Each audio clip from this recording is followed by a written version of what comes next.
সেদিন ভাই ফোটার পর সাডেন প্ল্যান হলো যে আজকে সবাই মিলে বিরিয়ানি খাবো, তাই দেরি না করে চলে গেলাম ডি বাপিতে। আর ডি বাপিতে গিয়ে দেখি বাপরে বাপ এত ভিড়!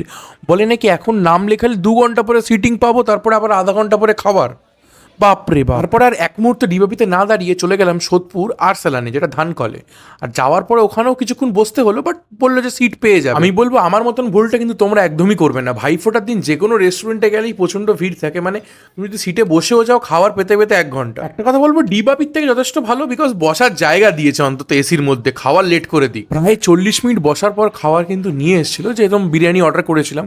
বাট একটা জিনিস আমি তোমাদেরকে বলবো, বিরিয়ানির টেস্টটা কিন্তু আপ টু দ্য মার্ক ছিল না, মানে আরসালানের থেকে আমরা যেরকম আশা করি সেরকম কিন্তু ছিল না। খাওয়া দাওয়া হয়ে যাওয়ার পরেও আমাদেরকে 20 থেকে 25 মিনিট বসিয়ে রেখেছিল, নাকি বিল দেওয়ার স্টাফই নেই। ভাই তো ঘুমিয়েই পড়েছিল। আর আশা করি যারা এই ভিডিওটা ভালো লেগেছে অবশ্যই চ্যানেলটাকে সাবস্ক্রাইব করে দাও, ভিডিওকে লাইক করে দাও। টাটা বাই বাই, দেখা হচ্ছে নেক্সট ভিডিওতে।